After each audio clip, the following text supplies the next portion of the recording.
पिछली बार हम black box और क्लियर बॉक्स के बारे में पढ़ा था, और उसे समझने से पहले हम थोड़े फिज़िक्स और मैथ्स के कॉन्सेप्ट पढ़ेंगे। वो हमने समझ तो लिया कि ब्लैक बॉक्स होता कैसे, पर उसे हम अप्लाई कैसे करते हैं, असली में इस्तेमाल उसका प्रयोग कैसे करते हैं, उसको उससे पहले हम कुछ मैथ्स और फिज़िक्स के कॉन्सेप्ट पढ़ेंगे। तो सबसे पहला कॉन्सेप्ट हम स्पीड के बारे में पढ़ेंगे। स्पीड। स्पीड। अब आपको पता ही होगा कि स्पीड क्या होता है। स्पीड होता है कि एक चीज़ कितनी गति से चल रही है। पर स्पीड पढ़ाने से पहले मैं आपसे ये बोल पूछना चाहूँगा ऐसे ही, कि स्पीड हम क्यों पढ़ रहे हैं। एक बार वीडियो पॉज करके सोचिए कि पिछली वीडियो में हमने देखा था कि हम फिज़िक्स के बारे में जानना चाहते हैं कि चीज़ें कैसे प्रकृति में क्या क्या, हमें क्या प्रकृति का स्वरूप क्या है, ये जानने के लिए हम फिज़िक्स पढ़ते हैं।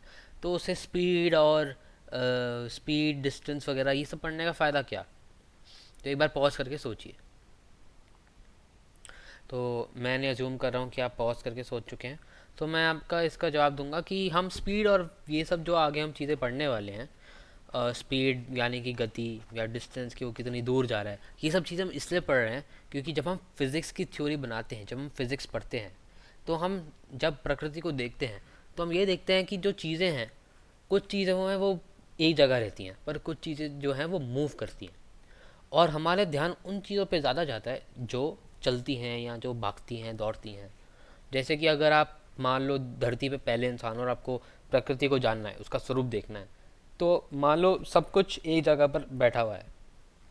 परंतु अगर एक पत्थर, यानी अगर एक पत्थर मान लो किसी ने फेंका, आपके दोस्त ने फेंका वो पत्थर, कोई दूसरा जो इंसान है धरती पे उसने पत्थर फेंका, तो आपको ज़्यादा क्या लगेगा, ज़्यादा अच्छा क्या लगेगा पढ़ना, क्या वो पत्थर जो ज़मीन पे पड़ा है या फिर जो फेंका गया है। तो फिज़िक्स जो है वो मोशन के बारे में होता है। मोशन, आपने मोशन का नाम सुना होगा। मोशन का मतलब मूवमेंट। मूवमेंट मतलब कि गति। गति गति तो नहीं, बट चीज़ें की चलने वाली जो प्रॉपर्टी होती है, जब चीज़ें चलती हैं तो हम उसे बोलते हैं कि वो मूव करती हैं। मूव एक शब्द है जिसे हम हिंदी में कहते हैं चलना। तो जब कोई चीज़ चलती है या भागती है या जो भी इधर उधर जाती है तो हम उसे मूवमेंट बोलते हैं, और उसे हम फिज़िक्स में मोशन बोलते हैं। तो फिज़िक्स, हम मोशन, फिज़िक्स बहुत ज़्यादा मोशन से जुड़ा हुआ है और उससे हम अपनी सारी थ्योरी बनाते हैं। तो हम भी अपनी थ्योरी बनाने की कोशिश करेंगे और हम स्पीड के बारे में पढ़ेंगे, जो बिल्कुल मैथ्स का कॉन्सेप्ट है, जो हम मैथ्स से जिसका मैथ्स से उदाहरण लेंगे।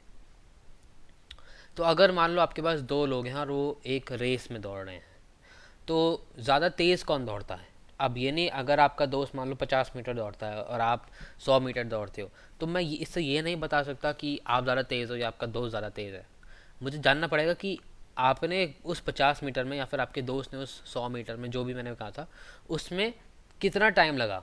तो अगर आप 50 मीटर दौड़ रहे हो 10 सेकेंड में, तो स्पीड क्या है। स्पीड का मतलब है कि हर सेकंड आप कितनी मीटर दौड़ते हो। अगर मुझे ये पता है कि 1 सेकंड में आप इतना दौड़ते हो और 1 सेकंड में आपका दोस्त इतना दौड़ता है, तो मैं आराम से उन दोनों की तुलना कर सकता हूँ। तो अगर आप 50 मीटर 10 सेकंड में दौड़ते हो, तो फिर आप 1 सेकंड में कितना दौड़ते हो, 5 मीटर। तो हम इसे ये भी बोलते हैं कि 5 मीटर पर सेकंड।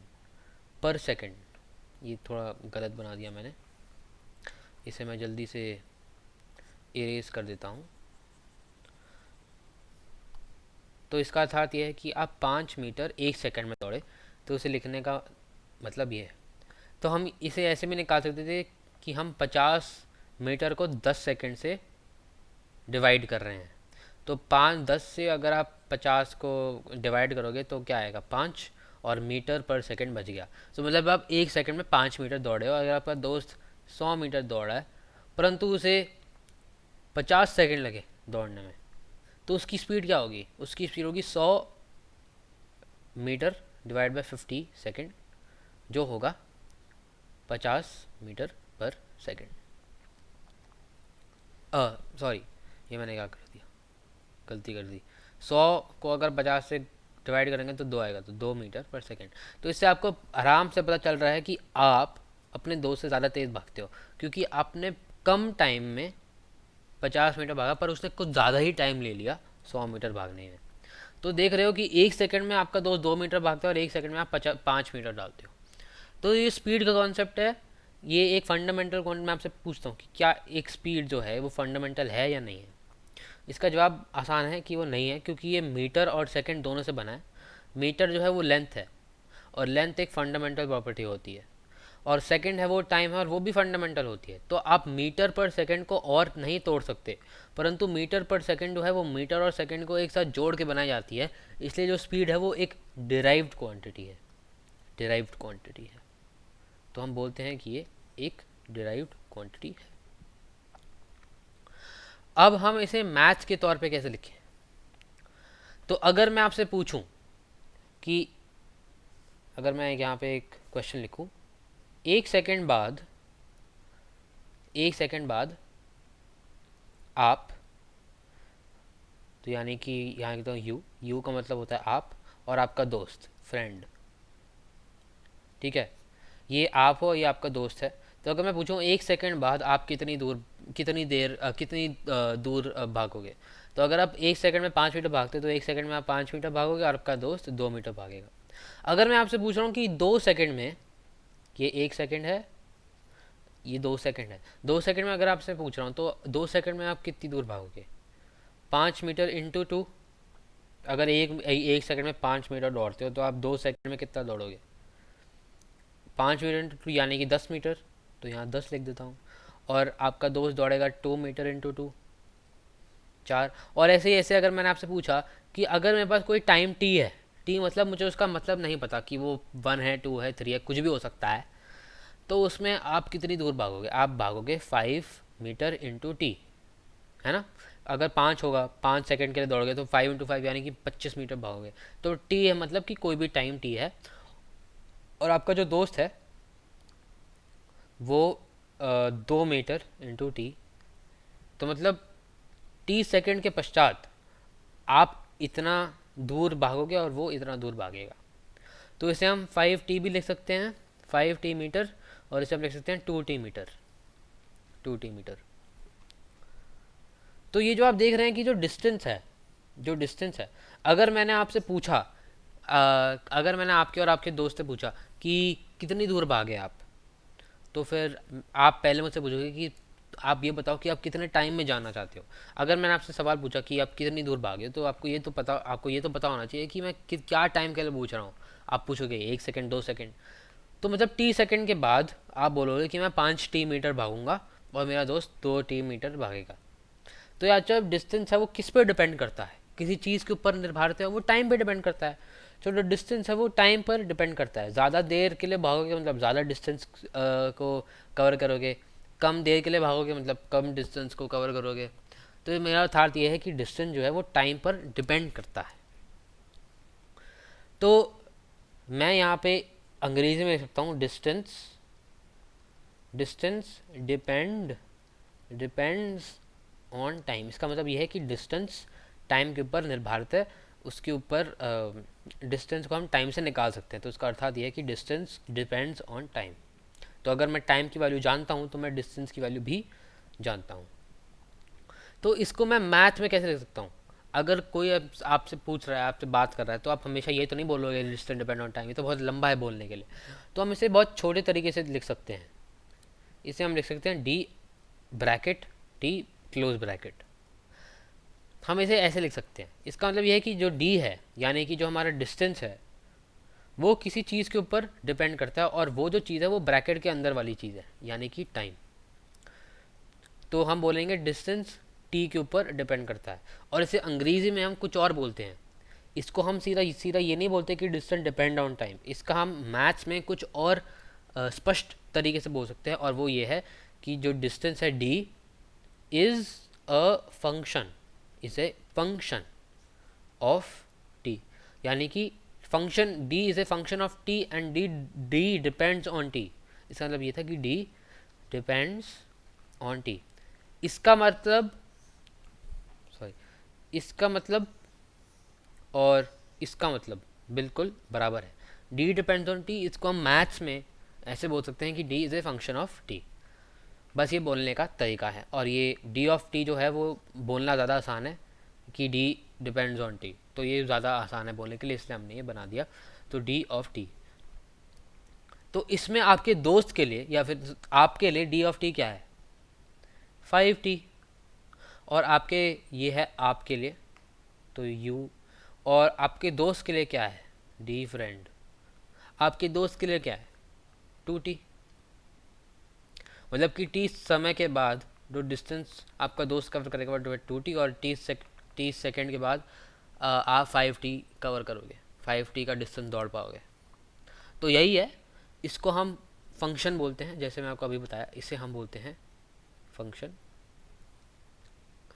तो अभी तक ये जो बस नाम थे, ये तो एक तरीके की वो है, भाषा है जो आपको बोलनी ज़रूरी है। मैथ्स की एक भी भाषा होती है और वो भाषा आपको सीखनी ज़रूरी है, अवश्य बहुत काम आएगी।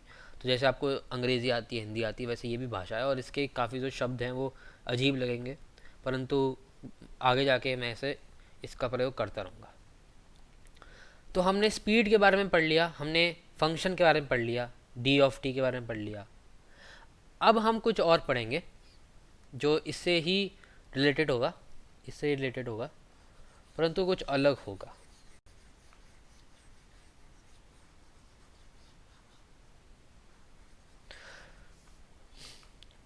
तो जब मैंने आप बोला कि आपके लिए डी ऑफ टी था 5t, तो इसमें मैंने कुछ अज्यूम किया था। अज्यूम एक अंग्रेजी का शब्द है जिसका मतलब है कि मैंने पहले से कुछ माना था कि कुछ सही है, कि कुछ मतलब पहले से ही ट्रू है। तो हमने ये अज्यूम किया था कि आप जो है वो आपकी जो स्पीड है वो एक ही रहती है, यानी कि 5 मीटर पर सेकेंड। परंतु क्या असली में क्या ऐसा हो पाएगा? अगर आप बहुत देर के लिए भाग रहे हो तो क्या आप बीच में थकोगे नहीं? जब आप थकोगे तो आप शायद रुक जाओ या फिर आप धीरे दौड़ो, तो फिर आपकी स्पीड जो है वो हमेशा के लिए 5 मीटर पर सेकेंड तो रहेगी नहीं, कभी कभार वो 3 मीटर पर सेकेंड बन जाएगी। फिर जब आप वापस आप जब थके थे और फिर आपको वापस जान आ गई आप में, तो फिर आपने 8 मीटर पर सेकेंड पे दौड़ गए आपको आप अपने दोस्त को हराने के लिए। तो आपकी स्पीड जो है वो हमेशा चेंज होती रहती है असल में, अगर आप देखोगे तो इसमें क्या मैं ये कह सकता हूँ कि डी ऑफ टी 5t रहेगा। 5 यहाँ पे जो आपकी वो स्पीड थी, परंतु आपकी स्पीड तो अब है ही नहीं, एक वैल्यू तो है ही नहीं स्पीड की, चेंज कर रही है, टाइम के साथ ही चेंज कर रही है आपकी स्पीड। यानी कि मेरा मतलब यह है कि जो स्पीड है आपका, मालूम आपकी स्पीड को मैं एस, जैसे मैंने डिस्टेंस को डी लिखा, मान लो आपकी स्पीड को मैं एस लिखता हूँ, तो जो आपकी एस है वो टाइम पर निर्भरता है, वो टाइम पर डिपेंड करती है। तो मैं ये भी बोल सकता हूँ कि जो स्पीड है आपकी वो टाइम पर डिपेंड करती है, यानी कि S is a function of T. तो जब आपकी स्पीड खुद से ही एक टाइम पर डिपेंड करती है तो आप डिस्टेंस तो निकाल ही नहीं सकते इस फॉर्मूला से। आपने पढ़ा होगा ना, distance is equal to speed into time, ये तो आपको पता ही है जो मैंने आपको अभी बताया। परंतु जब स्पीड की वैल्यू एक है ही नहीं तो आप ये फॉर्मूला लगा ही नहीं सकते, क्योंकि आपकी स्पीड हमेशा के लिए चेंज हो रही है। परंतु मैं आपसे ये पूछ सकता हूँ कि कुछ समय के लिए, उस समय के लिए जब आपकी स्पीड कांस्टेंट थी तब आपका कितना डिस्टेंस था। तो अगर आप मान लो 100 सेकंड की रेस दौड़ रहे हो, उसमें पहले 10 सेकंड में आपकी स्पीड थी 10 मीटर पर सेकंड, फिर उसके 10 सेकंड से लेके 15 सेकंड तक आपकी स्पीड थी 5 मीटर पर सेकंड। तो मेरा अगर मैं पूछूंगा कि आपने 15 सेकंड में कितना डिस्टेंस, कितनी दूर भागे, तो मैं सीधा 15 × 10 नहीं कर सकता, क्योंकि आप पिछले 5 सेकंड के लिए 5 मीटर पर सेकंड के लिए दौड़े थे। और मैं 15 × 5 भी नहीं कर सकता, क्योंकि पहले 10 सेकंड के लिए तो आप 10 मीटर पर सेकंड में भाग रहे हो। तो इसमें हम कुछ कर नहीं सकते, इसके लिए हमें कोई और फॉर्मूला की आवश्यकता होगी, और वो हम अगली वीडियो में सीखेंगे। परंतु जिस प्रकार से हमने स्पीड को डिफाइन किया था, स्पीड को हमने क्या बोला था? स्पीड को हमने बोला था distance divide by time, distance divide by time. तो एक समय में आप कितना डिस्टेंस कवर करते हो उनको डिवाइड कर दो। उसी तरीके से हम एक और चीज़ को, जैसे एक्सेलरेशन बुलाते हैं। एक्सेलरेशन एक अंग्रेजी का शब्द है जो मैथ्स की भाषा में आती है, और एक्सेलरेशन मतलब कि आपकी स्पीड कैसे चेंज करती है। स्पीड जो है वो ये दिखाता है कि आपकी डिस्टेंस कैसे चेंज करी है। यानी कि अगर आपकी स्पीड 10 मीटर पर सेकंड है, तो यानी कि आपकी डिस्टेंस जो होगी वो 10 टाइम्स टी होगी, यानी कि वो बढ़ती रहेगी बढ़ती रहेगी बढ़ती रहेगी। तो आपकी तो स्पीड भी डिस्टेंस का चेंज दिखाता है, तो एक्सेलरेशन जो है वो स्पीड का चेंज दिखाता है, और उसका फॉर्मूला होता है स्पीड डिवाइड बाय टाइम। तो जिस प्रकार से हमने डिस्टेंस ओवर टाइम का फॉर्मूला लिखा तो एक्सेलरेशन को भी मैं लिख सकता हूँ स्पीड ओवर टाइम। ये तो हमें देखना पड़ेगा जी, ये जो स्पीड है ओवर टाइम है ये है चेंज इन स्पीड, ये स्पीड केवल नहीं है, ये चेंज इन स्पीड है ओवर चेंज इन टाइम। तो अगर आपकी स्पीड है 5 मीटर पर सेकेंड, तो फिर अगर मैं आपसे पूछूंगा कि आपकी एक्सेलरेशन कितनी है, एक्सेलरेशन तभी होती है जब आपकी स्पीड घट रही होती है, बढ़ रही होती है, पर आपकी स्पीड तो एक ही है। तो इसमें हम 5 को नहीं डालेंगे, हम चेंज में डालेंगे। तो अगर आप बोलोगे कि मेरी जो स्पीड है वो 5 मीटर पर सेकेंड से 7 मीटर पर सेकेंड आ गई 2 सेकेंड के अंदर, है ना, तो इसमें आपकी एक्सेलरेशन क्या होगी? अगर आपकी जो स्पीड है वो 5 मीटर पर सेकेंड से 7 मीटर पर सेकेंड आई 2 सेकेंड के अंदर, तो आपकी एक्सेलरेशन होगी 2 मीटर पर सेकेंड। मतलब कि आपका जो चेंज था वो 2 मीटर पर सेकेंड था, और टाइम कितना लगा आपको? 2 सेकेंड। तो ये हो जाएगा 2 डिवाइड बाई 2 तो 1 होगा, तो 1 मीटर पर सेकेंड डिवाइड बाय सेकेंड। अब अगर मीटर डिवाइड बाय सेकेंड को हम ये भी बोलते हैं 1 मीटर पर सेकेंड स्क्वायर। ये आपकी एक्सेलरेशन हो गई। तो अगर आप दौड़ रहे हो रेस में और आप धीरे धीरे अपनी स्पीड घटा रहे हो क्योंकि आप थक गए हो, तो उसमें आपकी एक्सेलरेशन होगी माइनस में। तो मान लो कि पहले आपकी जो गति थी वो थी 10 मीटर पर सेकेंड, फिर आप आ गए 0 मीटर पर सेकेंड, अब रुक गए। परंतु आप झटके से थोड़ा ना रुके, आप थोड़ी देर के लिए रुके, आप कुछ समय के लिए आपने अपनी स्पीड धीरे की, आप दौड़ने से पहले चलने पे आए, चलने से फिर रुकने पे आए। तो मान लो आप 10 मीटर पर सेकेंड टू 0 मीटर पर सेकेंड आप 5 सेकेंड के उसमें आए, टाइम में आए, तो आपकी एक्सेलरेशन क्या होगी? एक्सेलरेशन होता है चेंज इन स्पीड। तो चेंज इन स्पीड आपकी क्या है? 0 - 10, क्योंकि आपकी बाद वाली स्पीड थी 0 और पहले वाली थी 10। इसमें आपकी बाद वाली स्पीड थी 7 और पहले वाली थी 5, तो हमने 7 - 5 किया, इसमें हमने 0 - 10 किया, तो यानी कि 0 - 10 होता है -10, और आप उसे 5 सेकेंड से डिवाइड कर रहे हो, तो ये होगा मीटर पर सेकेंड और ये होगा 5 सेकेंड। तो ये हो जाएगा -10 मीटर पर सेकेंड अपॉन 5 सेकेंड। तो ये क्या क्या हो जाएगा हमारा? -2, क्योंकि आप -2 मीटर पर सेकेंड स्क्वायर। यानी कि आप हर सेकेंड, इसका अर्थात ये कि हर सेकेंड आप अपनी स्पीड 2 मीटर पर सेकेंड से घटा रहे हैं। तो जब मैं बोलता हूँ 1 मीटर पर सेकेंड स्क्वायर, तो मैं बोलता हूँ कि आप हर सेकेंड अपनी स्पीड को 1 मीटर पर सेकेंड से बढ़ा रहे हैं। और जब मैंने आपको बोला कि आपकी एक्सेलरेशन है -2 मीटर पर सेकेंड स्क्वायर, तो मैं बोल रहा हूँ कि हर सेकेंड आप अपनी स्पीड 2 मीटर पर सेकेंड से घटा रहे हैं। तो इसका मतलब यह है कि ये एक्सेलरेशन क्या है। तो मैं आपसे एक प्रश्न पूछूंगा, 0 सेकेंड में आप स्टार्ट करें और 10 सेकेंड में आप 100 मीटर भाग गए, और मैंने ये बोला कि एक्सेलरेशन जो थी वो 0 थी, 0 मीटर पर सेकेंड यानी कि पर सेकेंड स्क्वायर। तो मैंने आपको ये बोला कि आप दौड़े और 10 सेकेंड के अंदर आप 100 मीटर भाग गए, परंतु आपकी एक्सेलरेशन 0 थी। एक्सेलरेशन मतलब कि आपकी स्पीड कैसे चेंज होती है। अगर आपकी स्पीड ही 0 तरीके से चेंज हो रही है कि हर सेकेंड आपकी स्पीड जो है वो 0 मीटर पर सेकेंड से चेंज हो रही है, यानी कि आप सेम स्पीड से भागते हो, और आप स्पीड निकाल सकते हो। स्पीड का जो फॉर्मूला है डिस्टेंस डिवाइड बाय टाइम, तो 100 metre divide by 10 second 10 metre पर सेकेंड, और आपकी एक्सेलरेशन 0 है। तो इसमें भी आप ये देख सकते हो कि चेंज की बात हो रही है, क्योंकि आप 0 मीटर से 100 मीटर गए और आप 0 सेकेंड से 10 सेकेंड गए, तो ये चेंज का जो याद रखना ज़रूरी है। और हम बाद में क्या करेंगे, आपको ये चेंज का भी थोड़ा सा डिफ़िकल्ट समझने में थोड़ा कठिन होगा, परंतु हम जब ग्राफ्स के बारे में पढ़ेंगे तो आपको और अच्छी तरीके से समझ आ जाएगा। दूसरा प्रश्न मैं आपसे ये पूछता हूँ,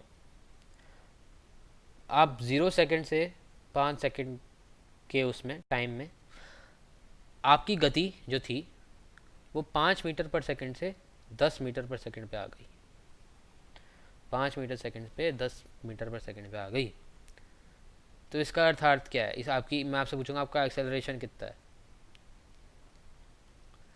तो आपका एक्सेलरेशन क्या होगा? आपका एक्सेलरेशन होगा स्पीड में जो चेंज है, यानी कि 10 - 5, और टाइम में क्या चेंज है आपका? 5 - 0, यानी कि 5 - 0, और ये था मीटर पर सेकेंड में और ये था सेकेंड में, तो हो जाएगा 5 मीटर पर सेकेंड डिवाइड बाय 5 सेकेंड, यानी कि 1 मीटर पर सेकेंड स्क्वायर। तो ये मतलब आप हर सेकेंड अपनी स्पीड को 1 मीटर पर सेकेंड से बढ़ा रहे हैं। तो आज वीडियो के लिए इतना ही। अगली वीडियो में देखेंगे हम थोड़ा लाइन ग्राफ्स करना पढ़ेंगे, स्लोप के बारे में पढ़ेंगे और देखेंगे कि स्पीड और ये जो एक्सेलरेशन है, स्पीड और एक्सेलरेशन और डिस्टेंस को हम ग्राफ पे तौर पे कैसे समझ सकते हैं। और जब हम ग्राफ से समझेंगे तो बहुत ज़्यादा आसान हो जाएगा समझना। इस वीडियो के लिए काफ़ी धन्यवाद।